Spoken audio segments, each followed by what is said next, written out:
For members of the U.S. House of Representatives from across the political spectrum came together on Tuesday to introduce the Bipartisan Restoring Faith in Government Act, which would ban federal lawmakers and their immediate relatives from owning and trading stocks. Momentum for such a ban has been growing in the wake of various investigations last year, but Democrats, who controlled both chambers of Congress in 2022 but now only have a slim majority in the Senate, failed to pass any of the related legislative proposals, despite their popularity among voters.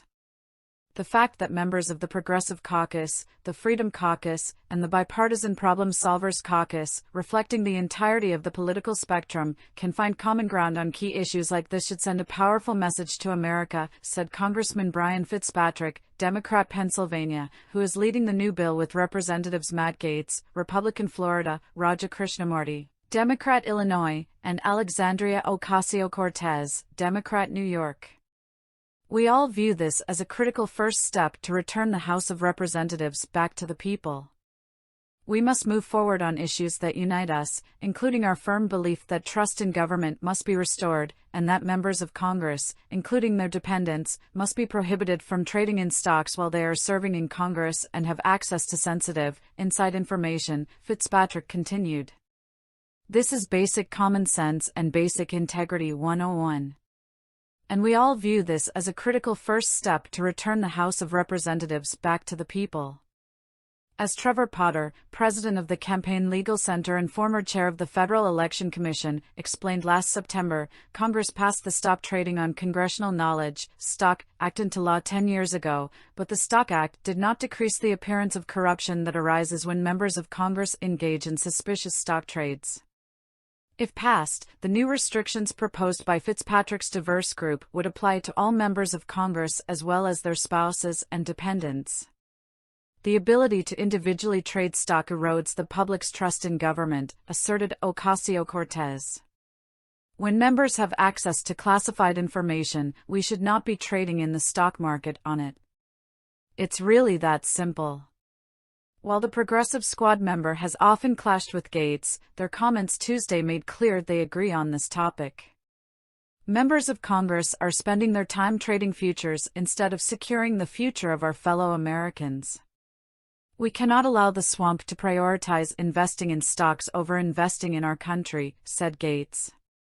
As long as concerns about insider trading hang over the legislative process, Congress will never regain the trust of the American people. Our responsibility in Congress is to serve the people, not hedge bets on the stock market. Krishnamurti also agreed that members of Congress must be focused on their constituents, not their stock portfolios. The Hill on Tuesday highlighted some recent events that have fueled bipartisan support for a stock trading ban.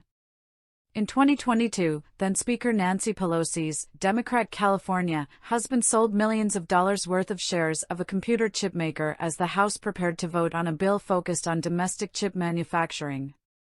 A spokesman for Pelosi said at the time that he sold the shares at a loss. Former Senator Richard Burr, Republican North Carolina, who at the time was chairman of the Senate Intelligence Committee, also unloaded stocks at the onset of the coronavirus pandemic.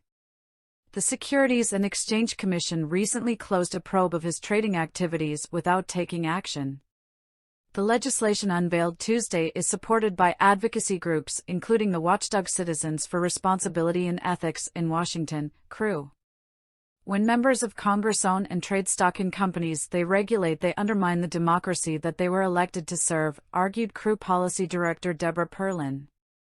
It is Congress's duty to rebuild the trust that it has lost by banning members of Congress, their spouses, and their dependent children from owning or trading stocks. And that is precisely what the Bipartisan Restoring Faith in Government Act does. The proposed complete prohibition on congressional stock ownership demonstrates that in our democracy the public's needs, rather than members' stock portfolios, come first, Perlin added. CREW commends Representative Fitzpatrick for his work on this issue and strongly encourages Congress to pass stock ban legislation as quickly as possible. Emma Lydon, managing director of P Street, the government affairs sister organization of the Progressive Change Campaign Committee, similarly called on the House, which is now narrowly controlled by Republicans, to take swift action to pass this critical, bipartisan anti-corruption legislation to restore public trust in our democracy. Elected officials should represent the interests of their constituents, not their own pocketbooks, declared Lydon. It's a scandal that members of Congress are still allowed to own and trade individual stocks while casting votes that move markets and transform economic sectors.